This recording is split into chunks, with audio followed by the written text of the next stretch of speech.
എല്ലാവർക്കും നമസ്കാരം. ഇന്ന് നാരായണീയം 36-ാം ദശകത്തിലെ 2-ാമത്തെ ശ്ലോകത്തെക്കുറിച്ച് ചിന്തിക്കാം. ഹരേ നാരായണ.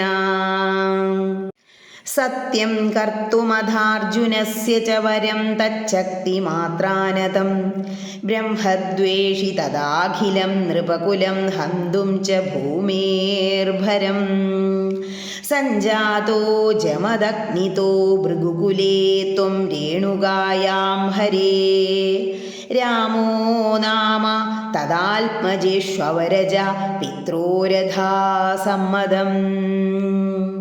ഇനി ഈ ശ്ലോകത്തിലെ ഓരോ വാക്കുകളുടെയും അർത്ഥത്തെക്കുറിച്ച് ചിന്തിക്കാം.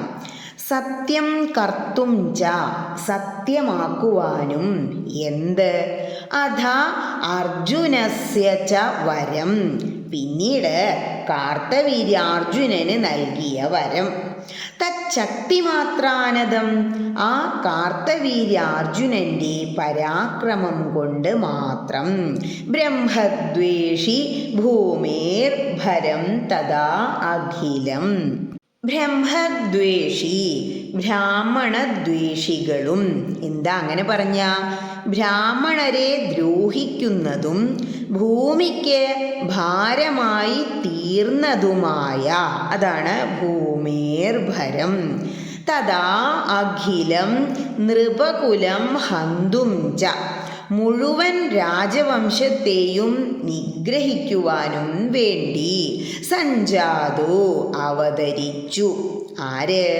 ജമദഗ്നിതോ ജമദഗ്നി മഹർഷിയിൽ നിന്ന്, ഏതു വംശത്തിൽ, ഭൃഗുകുലേ ഭൃഗുവംശത്തിൽ, ത്വം അങ്ങ് ഭഗവാൻ, രേണുകായാം രേണുകയിൽ, ഹരേ അല്ലയോ ദുഃഖഹരനായ ഭഗവാനേ, രാമോ നാമ, ആരാ അവതരിച്ച്, രാമൻ എന്ന നാമത്തിൽ, തദാത്മജേഷു അവരജ, രേണുക ജമദഗ്നി ദമ്പതിമാരുടെ പുത്രന്മാരിൽ ഇളയ പുത്രനായി, പിത്രോ സമ്മതം അധ, അച്ഛനും അമ്മയ്ക്കും സന്തോഷം ഉളവാക്കുകയും ചെയ്തു. ഇനി ഈ അർത്ഥങ്ങളെല്ലാം മനസ്സിൽ വച്ചുകൊണ്ട് ആ ശ്ലോകം ഒന്നുകൂടി ചൊല്ലി നോക്കണം. എന്താ പറയണേ?